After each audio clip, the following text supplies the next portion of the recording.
I'm a 32-year-old guy with a brother, Austin, who's 29. Growing up, Austin and I were never particularly close. He's always been the impulsive, reckless type, while I leaned more toward being cautious and goal-oriented. It's not that we didn't get along, but there was always an undercurrent of competition between us, mostly on his part. Over the years, that competition has turned into something a lot more toxic. Recently, I landed a promotion at work. It's a big deal for me, not just because of the title or the raise, which, let's be honest, was significant, but because it took years of hard work and late nights to get here. For the first time, I'm in a comfortable financial position where I don't have to stress about bills, and I've even started putting money away for a future home. Austin, on the other hand, hasn't been so lucky, or, depending on how you look at it, hasn't made the best choices. Austin lost his job a few months ago, something about consistently missing deadlines and not being a team player. Since then, he's been struggling to make ends meet. He's racked up credit card debt, missed a few rent payments, and is behind on his car loan. None of this surprised me, though. Austin has always been the kind of guy who spends money he doesn't have on things he doesn't need, whether it's the latest gadgets, expensive nights out, or random impulse purchases. A couple of weeks ago, Austin reached out to me. He didn't beat around the bush. He needed money, enough to cover his overdue rent and car payments.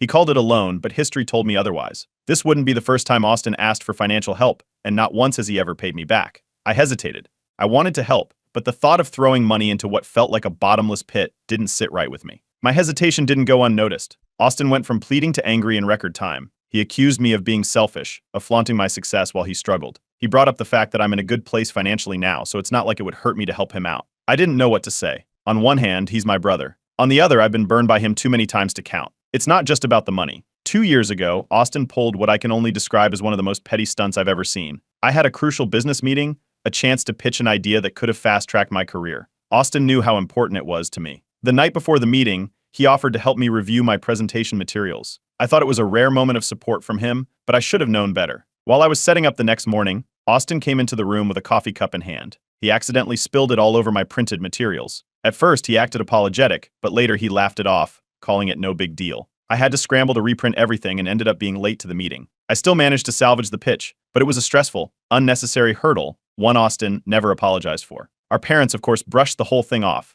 They've always excused Austin's behavior, labeling it as harmless pranks or saying that's just how Austin is. Meanwhile, I was always expected to be the bigger person, the responsible one, the one who forgave and moved on. It's a dynamic that's worn me down over the years. When I didn't immediately agree to Austin's latest request for money, the family dynamics kicked into full gear. Austin stormed off, but not before calling me selfish to my face. Later, my parents called, asking why I was being so hard on him. Family helps family, they said, as if I hadn't already done enough. I tried explaining my side, but it felt like talking to a brick wall. Then came the real kicker. A mutual acquaintance casually mentioned something Austin had said about me a while back. Apparently, during a rough patch at work a couple of years ago, Austin had been spreading false rumors about me. Nothing huge, just little digs meant to undermine my reputation. It didn't cost me my job, but it came close. When I confronted Austin about it, he brushed it off, saying I was being paranoid. At this point, I've had enough. I told Austin I wasn't giving him the money. Predictably, he didn't take it well. He's now messaging mutual friends and family members, painting me as the villain. One relative even forwarded me a screenshot of something Austin posted online, calling me a greedy sociopath who abandoned his family. I don't know what the next steps are. Part of me feels guilty, but another part knows this cycle has to stop. I decided to post my story here, hoping for some clarity. Am I in the wrong for drawing a line? Or is it time to accept that sometimes family can be the most toxic part of your life? Update 1. After refusing to lend Austin the money, things escalated faster than I could have anticipated. Austin didn't just sulk or go silent, he went all out, turning his frustration into a full-blown campaign against me. The first sign of trouble came when I saw his posts on social media. At first, they were vague, stuff like some people think money makes them better than others. Sad. But as the days went on, the posts got more pointed, with phrases like, imagine abandoning your own family in their time of need, and success really changes people. Guess you don't need loyalty when you've got a fat paycheck. He never mentioned me by name, but it was obvious who he was talking about. Meanwhile, my parents were ramping up the pressure from their end. They called me multiple times, asking me to reconsider and warning me that my decision was tearing the family apart. I tried to explain my side again, how Austin has never repaid a loan, how I've been burned too many times, but it didn't matter. They wouldn't hear it. My dad even threw in the classic guilt trip. What if the roles were reversed? Wouldn't you want Austin to help you? It was exhausting. In the middle of all this, I started getting messages from friends who'd seen Austin's posts. Some were just checking in, but others were outright furious on my behalf. One friend, who's known Austin almost as long as I have, called him a walking disaster and told me not to give in. Another friend shared a story about Austin trying to borrow money from them a couple of years ago, using the same dire situation excuse. It felt good to know people could see through him, but it didn't make the situation any less draining. Then, out of nowhere, a cousin reached out. We aren't super close, so I was surprised when they messaged me. They admitted they'd been in a similar position with Austin before. He'd borrowed money from them, promised to pay it back, and then ghosted them for months. When they finally brought it up, Austin had accused them of being stingy and obsessed with money. The cousin told me to stand my ground, saying Austin would only keep taking advantage if I caved. Things took an even more ridiculous turn when a mutual acquaintance spilled the beans on what Austin was really planning to do with the money. Apparently, Austin wasn't as dire as he made himself out to be. The money wasn't for rent or car payments, it was for a vacation he was planning with his girlfriend. When I heard that, I felt a mix of anger and relief. Anger at how easily Austin lied to me, but relief that I hadn't given in. That same week, I remembered another incident Austin pulled at work. A couple of years ago, he offered to help me with a big project. Instead, he emailed my boss the wrong version of the documents I'd asked him to send, which almost derailed the entire thing. At the time, he laughed it off as a mistake, but now I wasn't so sure. The more I thought about it, the more I realized how often Austin's accidents seemed to target me. Things came to a head when my parents decided to organize a family meeting. I wasn't thrilled about it, but I figured it was my chance to lay everything out on the table. When we all sat down, it was clear my parents had already taken Austin's side. They started with the usual, how families should support each other, how Austin just needs a little help to get back on his feet. Austin sat there, arms crossed, looking smug. That's when I pulled out my evidence. I'd printed screenshots of Austin's social media posts, the messages from my cousin, and the vacation plans Austin had conveniently forgotten to mention. I even brought up the workplace sabotage and his history of unpaid loans. For a moment, the room was silent. Then my dad said it was all irrelevant because Austin's still family, and family comes first. My mom chimed in, saying I was being too cold-hearted. Austin, of course, played the victim. He claimed I was digging up old stuff to make him look bad and accused me of holding a grudge. When I didn't back down, he snapped. He shouted that I'd always hated him, that I was jealous of him, and that I just wanted to see him fail. Then he stormed out, slamming the door behind him. After the meeting, I started reflecting on our dynamic. Had I been enabling Austin by forgiving him so many times? Was I partly to blame for letting things get this far? I remembered another incident from years ago, when Austin invited a bunch of uninvited guests to my high school graduation party. It turned into a chaotic mess, and I spent the whole night cleaning up after everyone. To stop this cycle, I started researching how to set clear financial boundaries with family. My partner has been incredibly supportive through all of this, helping me draft a firm but polite message to the family group chat. In it, I explained my position and made it clear that my decision wasn't changing. I also decided to update Reddit. The comments were overwhelmingly supportive, with people sharing their own stories of dealing with toxic siblings. They called out Austin's behavior for what it was, manipulative and entitled. For the first time in weeks, I felt like I wasn't crazy for standing my ground. Update 2. After the family meeting debacle, I thought things might settle down, but Austin proved me wrong in a spectacular way. Within days, he ramped up his campaign of painting me as the villain. This time, he added a dramatic flair. He posted a series of photos on social media that made it look like he was homeless. He'd positioned himself in front of a dilapidated building, wearing ragged clothes, with captions like, "Sometimes the people you trust the most are the ones who let you fall the hardest, and family means nothing when money's involved." He even tagged me in one of the posts, making it impossible to ignore. The comments section exploded. Some people asked if he was okay, offering sympathy and support, while others directly called me out, saying things like, "How could you let your own brother end up like this?" A few friends messaged me privately, genuinely confused, and asking if Austin was really homeless. One of them even offered to help Austin financially, assuming I had turned my back on him. Then came the twist. Austin's girlfriend, someone I've barely interacted with, messaged me out of the blue. Her tone was friendly but probing. She asked why I wouldn't help Austin and casually mentioned how he's always said I've resented him for being the fun one growing up. It was such an odd thing to hear, considering Austin's consistent pattern of sabotaging me over the years. I didn't respond to her message, but her reaching out was another sign that Austin was pulling out all the stops. Meanwhile, the family drama escalated. Some relatives, the ones I barely see, decided it was their time to weigh in. They started sending me guilt-laden messages, accusing me of being cold and unforgiving. Others, however, surprised me by showing their support. My uncle called to say he'd seen Austin's antics before and knew exactly what I was dealing with. He told me to keep my head up and not let Austin manipulate me into caving. It felt good to know not everyone was buying into Austin's narrative. Around this time, another bombshell dropped. A former coworker reached out saying they remembered Austin from a few years ago. Apparently, Austin had stolen my client contact list from my laptop when he visited my apartment once. He'd sold the list to a competitor for a quick payday. At the time, I hadn't connected the dots about how a competitor suddenly gained access to my leads, but now it made perfect sense. I debated taking legal action but ultimately decided against it. It wasn't worth dragging this mess into court, though it added another layer to Austin's betrayal. My parents weren't done either. They called me again, saying my refusal to help was putting a strain on the family. This time, they took it a step further, threatening to cut me out of family gatherings unless I helped Austin. They framed it as a choice, support Austin or be ostracized. I told them they could do what they felt was best for them, but I wasn't changing my stance. That conversation didn't end well. Feeling overwhelmed, I started looking for ways to cope with the constant stress. I joined a local support group for people dealing with toxic family members. Hearing other people's stories helped me realize I wasn't alone, and it gave me the tools to start setting firmer boundaries. It wasn't easy, but it was a step in the right direction. Austin's situation, meanwhile, continued to spiral. His landlord finally evicted him for non-payment, and from what I heard, he had to move back in with our parents. They weren't thrilled about it, but they still refused to hold him accountable. Not long after, his girlfriend dumped him. She'd apparently grown tired of his constant financial instability and toxic behavior. She even made a cryptic post on her own social media about how some people refuse to take responsibility for their own mess. Then came the inevitable, Austin's apology attempt. He messaged me saying he was sorry if he'd upset me, but insisting that I'd misunderstood his intentions. He claimed he never meant for things to get so messy and just wanted a little help. It was obvious he didn't mean it. There was no acknowledgement of his lies or the damage he'd caused. I didn't reply. At this point, I decided to go low contact with Austin and set boundaries with the rest of the family. I blocked him on social media and made it clear to my parents that I wouldn't engage in any more discussions about helping him. If they wanted to support him, that was their choice, but I was done. I updated Reddit again, sharing how everything had unfolded. The response was overwhelming. People dissected Austin's manipulative tactics, pointing out patterns I hadn't even noticed before. Others shared their own stories of dealing with toxic siblings, which made me feel less alone. Interestingly, the tide within the family started to turn. More relatives began siding with me as Austin's lies unraveled.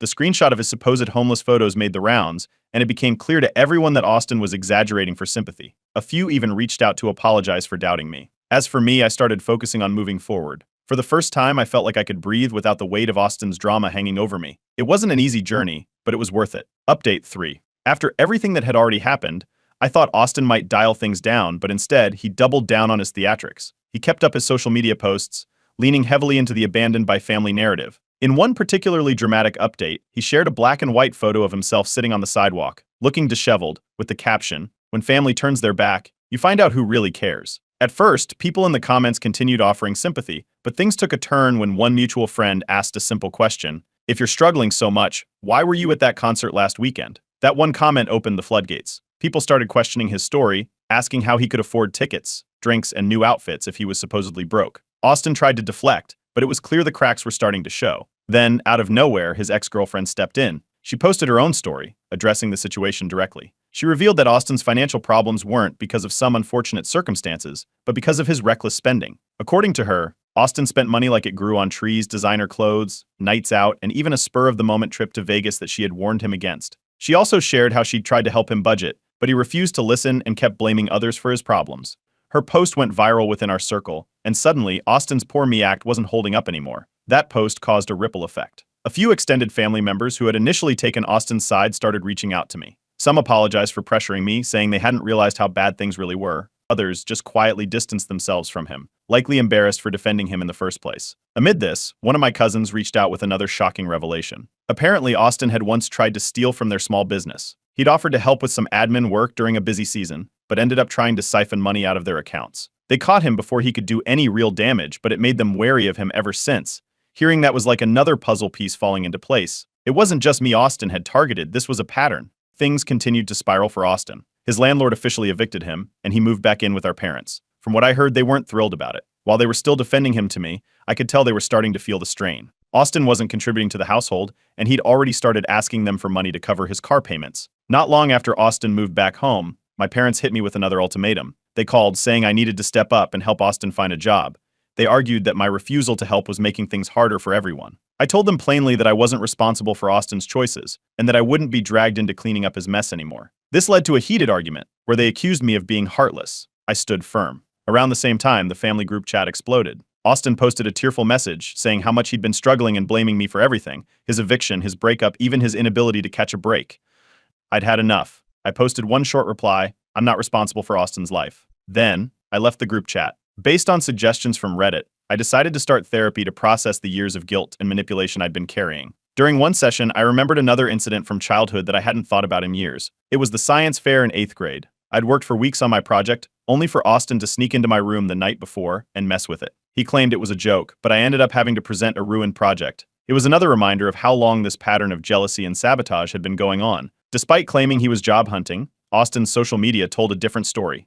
He posted pictures of himself at bars, concerts, and even a weekend getaway with some friends. I saved the posts, just in case anyone tried to argue that he was making an effort. Weeks later, my mom called me unexpectedly. She started by apologizing for how things had gone during the family meeting and admitted she and my dad had been enabling Austin for years. She revealed they'd loaned him thousands of dollars over time, none of which he'd repaid. Hearing that was a turning point for me. It reinforced that I wasn't the only one Austin had taken advantage of, and it helped me let go of the guilt I'd been carrying about not helping him. Austin, meanwhile, continued to spiral. His attempts to guilt others weren't working as well anymore, and people were starting to see through his victim act. He lashed out at anyone who called him out, burning bridges left and right. It was clear he was running out of people to blame. Update 4. After weeks of nonstop drama, I finally decided I couldn't keep living in the chaos Austin created. The therapy sessions I'd started were helping me see just how much his toxicity had impacted my life over the years. My therapist helped me understand that setting boundaries wasn't just about protecting myself, it was also about refusing to enable Austin's behavior anymore. So I made the decision to go completely no contact NC with him and low contact with my parents. It wasn't easy, but it felt necessary. When I blocked Austin on all platforms, he didn't take it well. Within hours, mutual friends started reaching out, saying he was posting furious rants on social media. In one post, he claimed I'd abandoned the family and accused me of trying to erase him from my life. He even tried using mutual friends to guilt me into unblocking him, framing it as a chance to fix things. I stood my ground. During this time, my support network grew stronger. A few cousins who'd seen through Austin's antics from the start reached out more often, offering to help if I needed anything. I also reconnected with some old friends who, like me, had dealt with manipulative family members. Talking to people who genuinely cared made a huge difference. As I focused on maintaining my financial stability, I started reflecting on everything I'd worked for. Austin's requests for money hadn't just been frustrating, they had been outright dangerous to my goals. I realized that if I'd given in, it could have jeopardized my plans to buy a home or save for the future. That clarity reinforced my decision to cut him off. Of course, the surprises with Austin didn't stop there. One day, a family member contacted me privately and revealed something shocking. Austin had once tried to forge my signature on a loan application. It didn't go through because the bank flagged it for suspicious activity, but just knowing he'd attempted it was infuriating.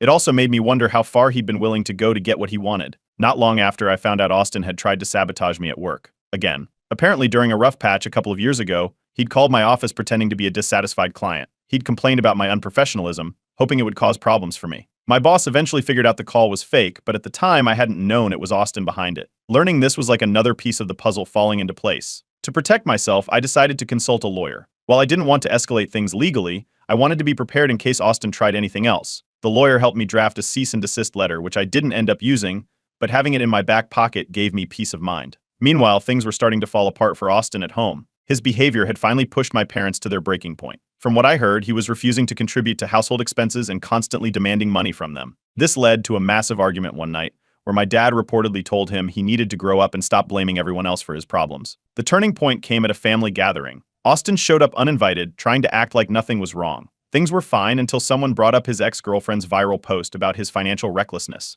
Austin tried to brush it off as lies, but several people had already seen it and weren't buying his excuses. Someone even mentioned the social media post where he claimed to be homeless, asking why he'd been spotted at bars and concerts during that time. Embarrassed, Austin stormed out. For me, the decision to go NC brought a sense of relief I hadn't felt in years. Without Austin's constant drama, I could finally focus on myself and the people who truly mattered. I posted an update on Reddit, sharing everything that had happened. The comments section was overwhelmingly supportive, with people cheering on my growth and resilience. Some even shared their own stories of going NC with toxic family members, which reminded me I wasn't alone in this. A week later, Austin made one last attempt to get through to me. He sent a handwritten letter, which arrived in a crumpled envelope. In it, he begged for money, saying he had nowhere else to turn. True to form, he blamed everyone but himself for his situation, his ex, our parents, his friends, even me. He claimed that if I didn't help him, he'd be ruined forever. I didn't respond. I threw the letter away and decided that this was the final chapter of his influence on my life. Since then, I've maintained my no-contact boundary with Austin and have stayed firm in keeping things low contact with my parents. It hasn't been easy, but I finally feel like I'm living life on my own terms, free from the manipulation and guilt that used to hold me back. Update 5. It's been about a year since I decided to go no-contact NC with Austin, and life has taken a complete 180. The difference is night and day. For the first time in what feels like forever, there's peace, stability, and even moments of joy that aren't overshadowed by someone else's drama. Looking back, the decision to cut ties wasn't just necessary, it was life-changing. Therapy has been a huge part of my journey over the past year. Every session has peeled back layers of guilt and obligation that had been weighing me down for years. My therapist helped me see that my family's dynamics didn't define my worth, and that walking away from toxicity wasn't selfish, it was survival. One of the biggest milestones came when I stopped second-guessing myself. Austin's manipulation had me doubting everything, but I've finally learned to trust my instincts again. Meanwhile, my career has continued to thrive. About 6 months ago, I received another promotion, one that came with a significant raise. This wasn't just a validation of my hard work, but also a reminder of how far I've come since the days when Austin's antics nearly derailed me. Without his constant interference, I've been able to focus fully on my goals, and it's paid off. As for Austin, his life has taken a different trajectory. He's still jobless and living with my parents, who are finally starting to see the reality of the situation. From what I've heard, they've stopped giving him money. My dad even told him he needs to contribute to household expenses if he wants to stay there. It's been a long time coming, but it seems like my parents are finally setting boundaries with him. The extended family dynamic has shifted too. Over time, more relatives have come to understand Austin's pattern of manipulation and lies. A few even reached out to me, apologizing for siding with him during the initial fallout. Some family members have started distancing themselves from him altogether, which has only fueled his frustration. Austin's frustration came to a head a couple of months ago when he pulled what I now consider his final stunt. I was hosting a small family gathering at my place, nothing major, just a chance to connect with the relatives who've been supportive. Somehow, Austin got wind of the event and decided to show up uninvited. He arrived at the door, acting as though nothing had happened and expecting to be let in. I didn't hesitate. I calmly told him he wasn't welcome and closed the door. He didn't cause a scene, but from what I heard later, he complained to anyone who would listen about how cruel I'd been. Not long after that, Austin had a bit of a public meltdown. He posted a cryptic rant on social media, something along the lines of, "It's always the ones closest to you who hurt you the most. Some people have no loyalty." This time, though, no one took the bait. Most people ignored it, and a few even called him out, saying he needed to take responsibility for his own life. Shortly after, Austin deactivated all his accounts. As far as I know, he's faded from everyone's radar. The biggest surprise came from my dad. About a month ago, he called me out of the blue to apologize. He admitted that he and my mom had enabled Austin for years and said he regretted not stepping in sooner. While it doesn't undo the years of frustration and hurt, it was a step forward. I didn't expect it, but I appreciated the gesture. Reflecting on everything now, I don't regret my decision to go NC. I don't miss the chaos or the constant stress Austin brought into my life. What I do feel is a sense of relief and freedom. Without him in the picture, I've been able to focus on things that truly matter. One of the most rewarding changes has been finding ways to give back. I've started volunteering at a local community center, mentoring young adults who are navigating difficult family situations. Helping others has brought a kind of joy that I didn't know I was missing. I shared this final update on Reddit, and the response was overwhelming. People celebrated the progress I've made and shared their own experiences of cutting ties with toxic family members. The support has been incredible, and it's a reminder that so many of us go through similar struggles. Austin's absence from social media and the family spotlight seems to suggest that he's run out of options. I don't know what he's up to now, and honestly, I don't want to know. He's no longer my responsibility, and that's a boundary I intend to keep. As for me, the future looks bright. My career is thriving, my relationships with supportive family and friends are stronger than ever, and I've finally created a life that feels like my own. Austin's shadow no longer looms over me, and I couldn't be more grateful for that. Hey everyone, I'm a 27-year-old guy, and I've been dealing with some seriously weird stuff in my family for as long as I can remember. I guess it all started making sense just a couple of weeks ago, but I need to go back a bit to explain how we got here. It's about these loyalty tests my dad has put me through since I was a teenager. For a long time, I thought it was just his way of parenting, but now, I'm not so sure. Let me give you some background first. My family is complicated. My dad is this strict, controlling guy, but he's also got this charming side that makes everyone outside our house think he's the best dad in the world. My mom, on the other hand, is quiet and pretty much does whatever my dad says. She never really steps in, even when things get tense.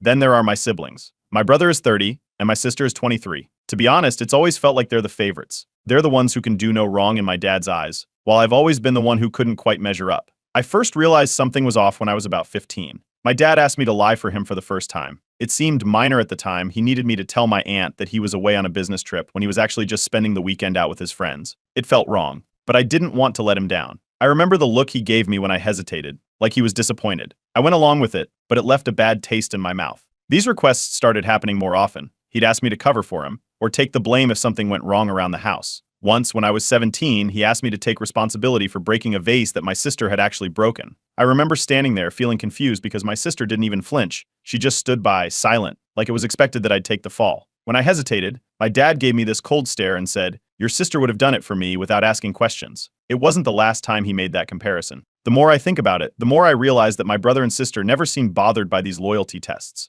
In fact, they always seemed eager to please him, almost like they were in on it. Whenever I'd bring up how uncomfortable it made me, they'd look at me like I was the problem, like I was being dramatic. My brother especially would give me this smirk and say things like, "You just don't get it, do you?" 2 weeks ago, things escalated in a way I wasn't prepared for. My dad asked me to lie again, this time about a financial issue with our aunt.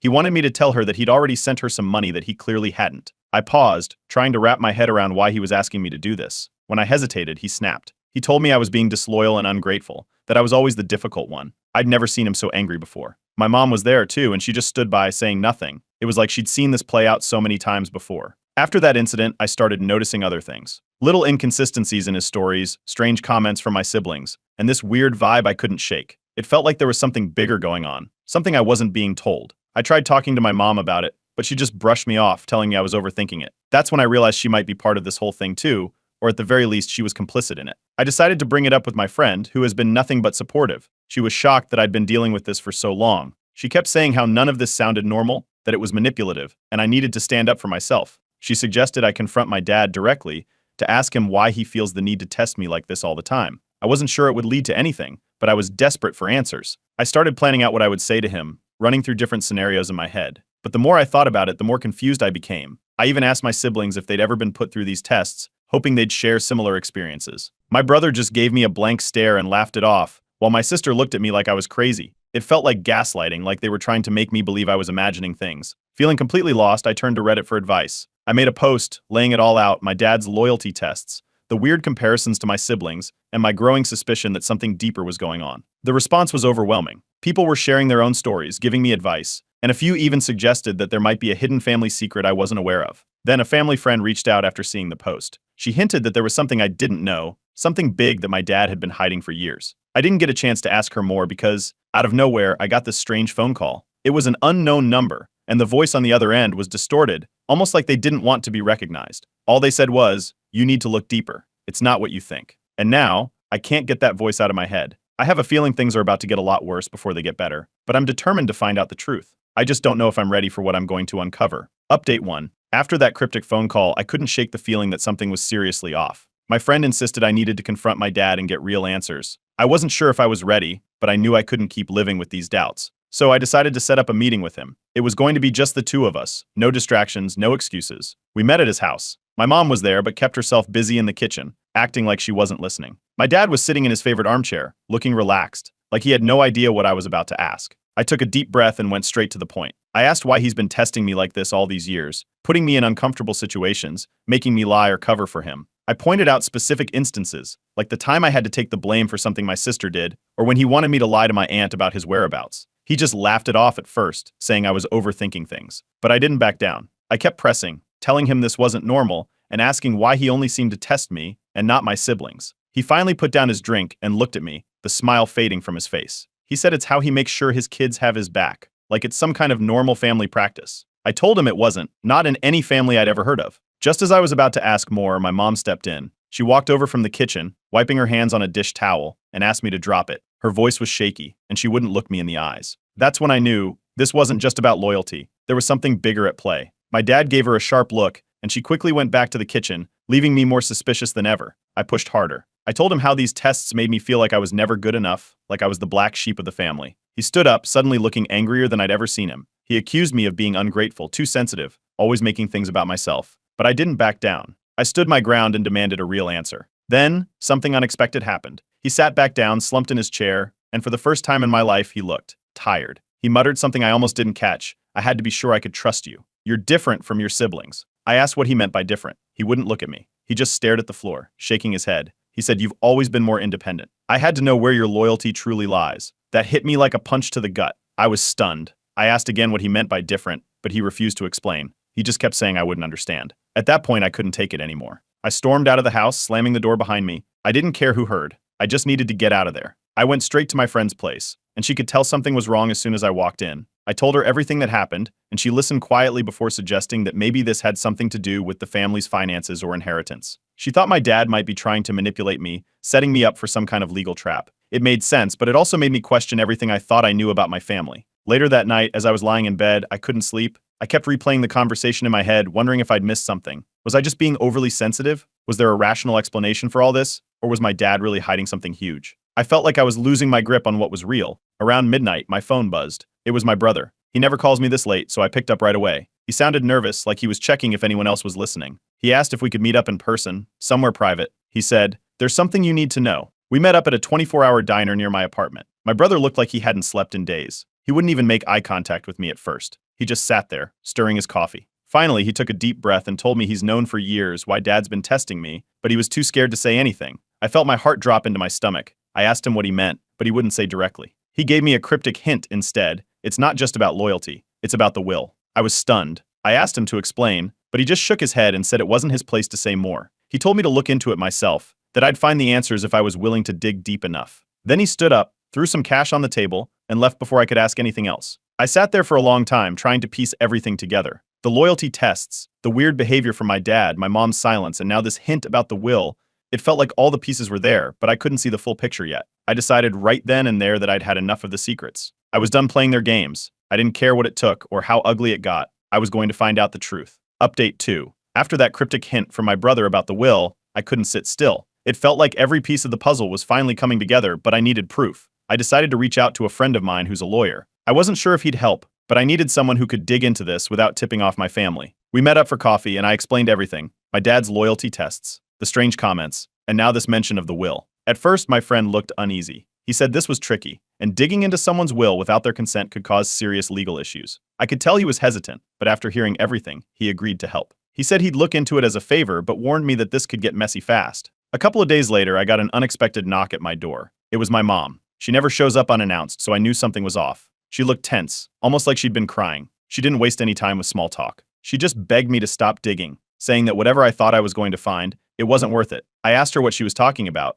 but she wouldn't explain. She just kept saying I was making a mistake, that I needed to leave it alone. I told her I couldn't do that, and the look she gave me was a mix of fear and sadness I'd never seen before. She left without another word, and I was left standing there, more determined than ever. The next morning, I got an email from my lawyer friend. He managed to get his hands on a draft of my dad's will. He attached the document and warned me that what I was about to read might be hard to process. I opened it right away, and as I skimmed through the pages, my heart dropped. My name wasn't mentioned at all. It was like I didn't exist. Everything was split between my brother and sister, property, money, everything. I couldn't believe it. All these years of loyalty tests, and this was the end result. It felt like I'd been punched in the gut. I knew I had to confront my siblings about this. I called them both and insisted we meet up. We gathered at my brother's place, and as soon as I brought up the will, my sister looked genuinely shocked. She claimed she had no idea, but my brother wouldn't meet my eyes. He kept staring at the floor, fidgeting with his phone. That's when I knew he was hiding something. I pressed him on it, demanding to know if he'd known all along. He finally looked up, and the guilt on his face was obvious. He admitted that my dad had always intended to leave the majority of the inheritance to him and our sister. He said our dad needed a justification to leave me out,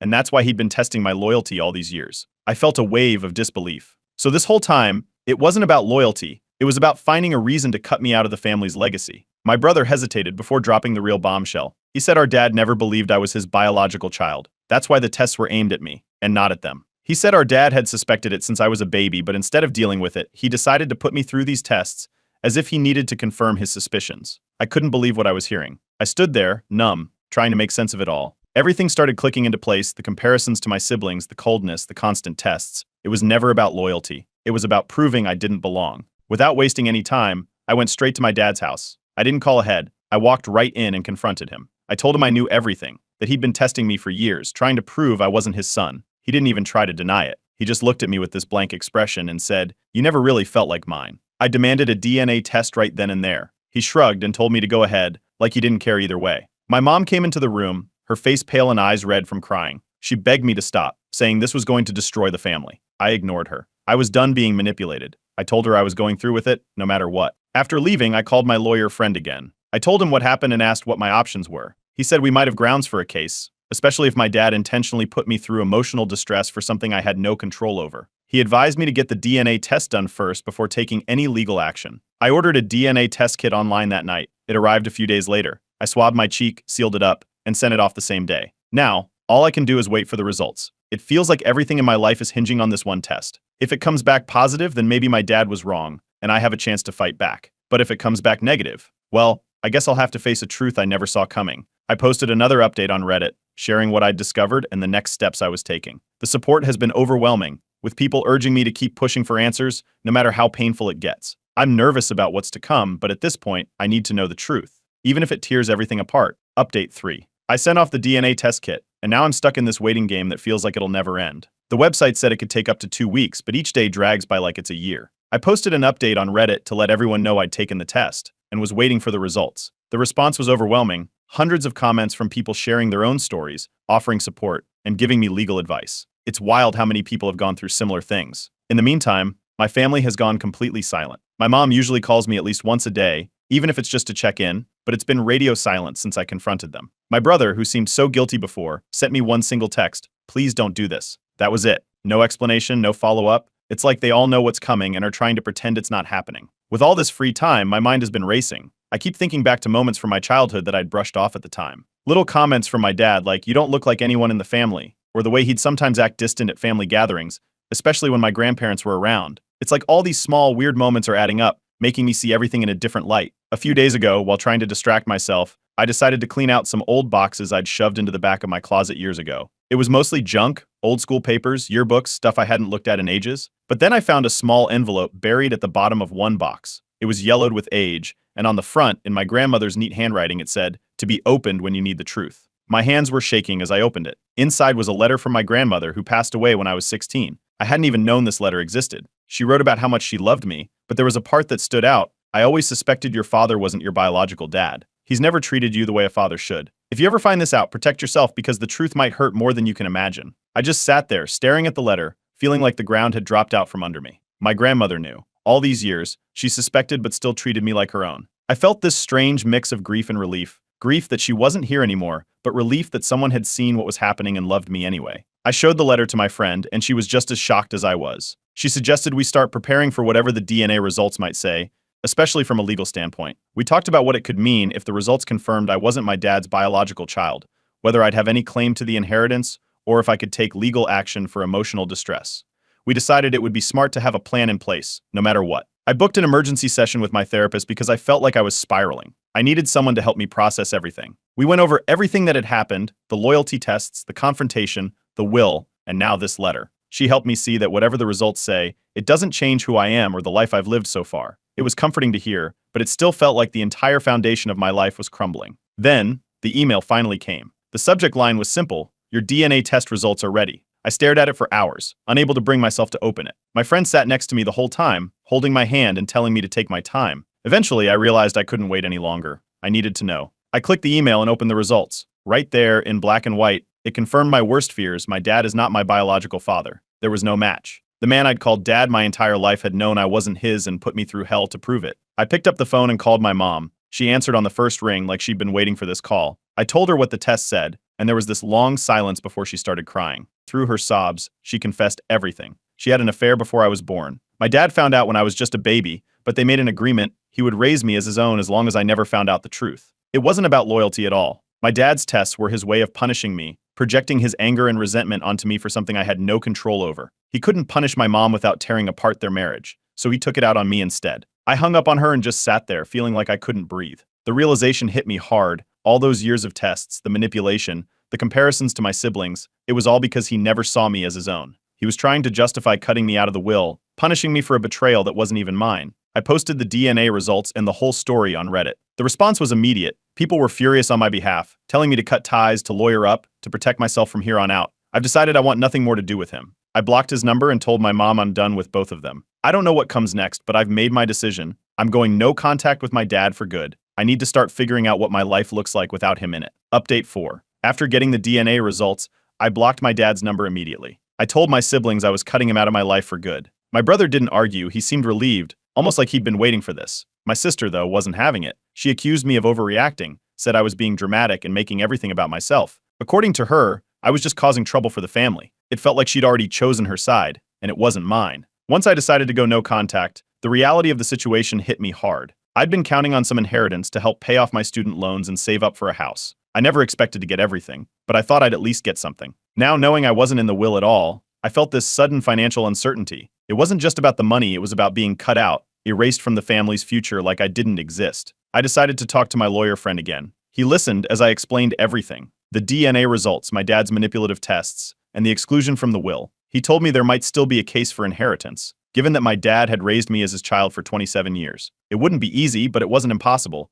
He suggested we request a formal review of the will to see if there were any loopholes we could use. A few days later, my mom showed up at my apartment unannounced again. She was almost frantic, begging me to reconsider. She kept saying this was going to tear the family apart, that it wasn't too late to patch things up. I told her it was already too late. The damage had been done, and I couldn't go back now. She left in tears, but I felt like I was finally standing up for myself. The divide between my siblings grew wider after this. My brother started pulling away from the family, distancing himself from the drama. He told me privately that he couldn't keep pretending everything was okay. Meanwhile, my sister doubled down, siding completely with our dad. She actually believed his actions were justified, that he was just protecting the family. It was like she couldn't see past his manipulations. My lawyer pushed for a formal review of the will, and that's when we found it, a clause specifically excluding any children not of biological descent. It was like a slap in the face, proof of how petty my dad could be. He had planned this for years, making sure I wouldn't get a cent if the truth ever came out. Seeing it in writing made everything more real. It wasn't just suspicion anymore, it was a deliberate attempt to cut me out of his life entirely. As if that wasn't enough, my sister took to Facebook,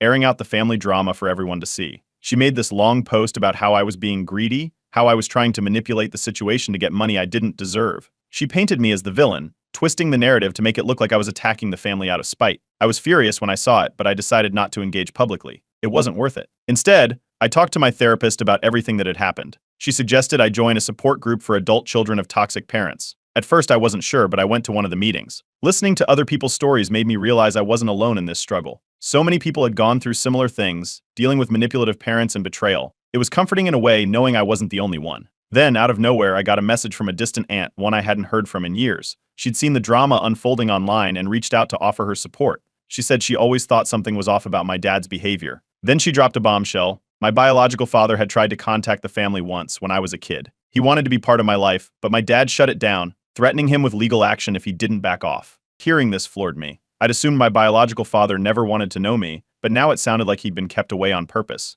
I couldn't ignore this. I needed to find him, to get answers directly from the source. I told my brother what I'd learned, and for the first time he offered to help. He felt guilty for staying silent all these years and said it was the least he could do. We started digging through old family records, using online databases, trying to trace any connection that might lead us to him. In the middle of our search, my mom showed up at my apartment again. This time she looked exhausted, like she hadn't slept in days. She pleaded with me to stop looking, saying I didn't know what I was getting into. She admitted she was terrified of what I might find, but refused to say more. I pressed her for the truth, and finally she broke down. She confessed that she was in love with my biological father, but chose to stay with my dad for financial stability. It was a choice she regretted every day, but she felt trapped. Hearing this gave me a strange sense of clarity. It wasn't just my dad who'd been lying all these years. My mom had made her choices too, choices that had kept me in the dark and caused so much pain. I realized I needed to meet my biological father, not to get more answers about the past, but to finally put this chapter behind me and start fresh. I'm not sure what's going to happen next, but I'm done being manipulated. I'm ready to meet the man I've never known and take the first step towards healing.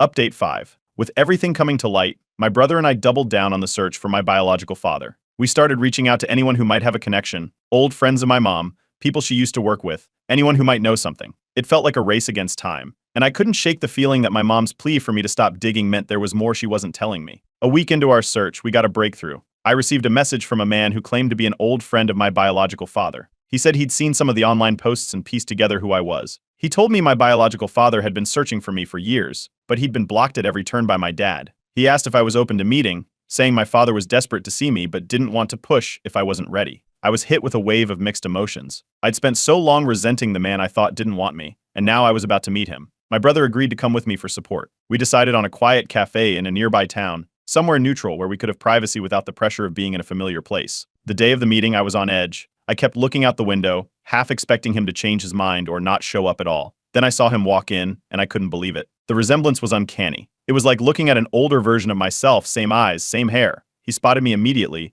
and for a moment he just stood there, staring. He looked overwhelmed, like he'd waited for this moment his entire life. We sat down, and he started speaking right away. He apologized over and over, saying he wished things had been different. He explained that when I was a baby, he tried to stay in touch, but my dad threatened him with legal action, saying he'd ruin his life if he didn't disappear. He said he didn't want to cause more chaos in my life, so he made the hardest decision of his life and stayed away. He kept tabs on me from a distance, following milestones through family, friends, and social media, hoping that one day I'd find him. Hearing this made my blood boil. All those years of loyalty tests, the manipulation, it wasn't just about punishing me for not being his biological child. My dad had intentionally robbed me of a chance to know the man who actually wanted to be part of my life. I felt a surge of anger, not just for myself, but for the years of pain and confusion my biological father had gone through as well. He broke down in tears, telling me he never stopped thinking about me, that he always hoped I'd reach out someday. Seeing him like that, I felt a wave of emotions I wasn't expecting. It wasn't pity, it was a strange kind of relief. I realized I wasn't unwanted. I'd been loved from afar by someone who was forced out of my life. We talked for hours, going through everything. He told me stories about his life, things I'd missed out on, and asked me about mine. It felt surreal, like catching up with a family member I hadn't seen in years rather than meeting a stranger. We agreed to take things slow, to build a relationship and see where it goes. It's not something that can be fixed overnight, but we both want to make up for lost time. After the meeting, I knew there was one last thing I needed to do before I could truly move on. I went to my dad's house for one final confrontation. I walked in, and he was sitting in his usual spot, acting like nothing was out of the ordinary. I told him I'd met my biological father and knew everything. I told him I was done with his games, that I knew why he'd tested me all these years, and that I was choosing to move on without him. He didn't react the way I expected. He just sat there, emotionless, like I was telling him the weather forecast. He simply said, "You made your choice." There was no apology, no sign of regret. It was like he'd already written me off, and this was just the final nail in the coffin. I turned around and walked out, feeling lighter than I had in years. I knew then that I was truly done. I'd spent my entire life seeking his approval, bending over backwards to prove my loyalty, and now I finally understood it was never about me. It was about his own insecurities, his need to control everyone around him, and I wasn't going to play his game anymore. I posted my final update on Reddit, sharing the DNA results, the meeting with my biological father, and my decision to go fully no contact with my dad. The response was overwhelming, thousands of comments from people offering support, sharing their own stories of going no contact with toxic family members. It felt good to know I wasn't alone in this, that other people had made the same hard choices and come out the other side stronger. Now I'm starting fresh. I'm building a relationship with my biological father, and while it's still early days, it's already more than I ever had with the man who raised me. My relationship with my mom is strained, but I'm okay with that. I need time to heal, and I've made peace with the fact that not everything can be fixed. For the first time in a long time, I'm hopeful. I've found the truth I was looking for, and even though it's been painful, it's also been freeing. I'm ready to move forward, to start a new chapter in my life, surrounded by people who actually care about me. Thank you to everyone who supported me through this journey. I couldn't have done it without you. Here's to new beginnings.